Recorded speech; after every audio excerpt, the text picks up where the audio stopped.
Hi! இன்றைக்கி பரோட்டாக்கு சால்னா எப்படி பண்ணுறதுன்னு பார்க்கலாமா? ரொம்ப ஈஸி. ட்ரை பண்ணி பாருங்கள். வீட்லேயே சூப்பராக இருக்கும். ஒரு மிக்ஸி ஜாரில் கொஞ்சமாக தேங்காய், சீரகம், மிளகு, சோம்பு, கொஞ்சமாக கசகசா, கொஞ்சமாக தண்ணி ஆட் பண்ணி பேஸ்ட்டாக அரைச்சிட்டு வந்துடலாம். அடுத்து ஒரு கடாயில் எண்ணெய் 4 டேபிள் ஸ்பூன் ஸ்பைசஸ் ஆட் பண்ணிக்கலாம். கொஞ்சம் சோம்பு, பெரிய வெங்காயம் ஒன்று ஆட் பண்ணி நல்லா ஃப்ரை பண்ணிடலாம்.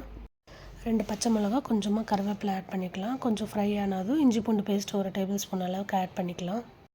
சேனல் சப்ஸ்கிரைப் பண்ணிக்கோங்க. இன்ஸ்டா எஃபியில் பார்க்குறவங்க பேஜ் ஃபாலோ பண்ணிக்கோங்க. அடுத்து புதினா கொஞ்சமாக ஆட் பண்ணிக்கலாம். கொஞ்சமாக கொத்தமல்லி ஆட் பண்ணிடலாம். லைட்டாக சிம்மில் வச்சு கொஞ்சம் ஃப்ரை பண்ணி விட்டுறலாம். அடுத்து பழுத்த தக்காளி ஒன்று ஆட் பண்ணால் போதும். தேவையான அளவுக்கு உப்பு ஆட் பண்ணிக்கலாம். கொஞ்சம் நல்லா ஃப்ரை ஆகட்டும். இந்த அளவுக்கு குக் ஆனோடனே இப்போது நம்ம மசாலா ஆட் பண்ணிடலாம். மிளகாத்தூள் 1 டேபிள் ஸ்பூன், மஞ்சள்தூள் 1/4 டேபிள் ஸ்பூன், தனியாத்தூள் 1 tablespoon, chicken masala 1 tablespoon add பண்ணிக்கலாம். சிக்கன் மசாலா இல்லைன்னா கரம் மசாலா ஆட் பண்ணிக்கோங்க. இப்போ அரைச்ச பேஸ்ட் ஆட் பண்ணி தண்ணி தேவையான அளவுக்கு தண்ணி ஆட் பண்ணிக்கலாம்.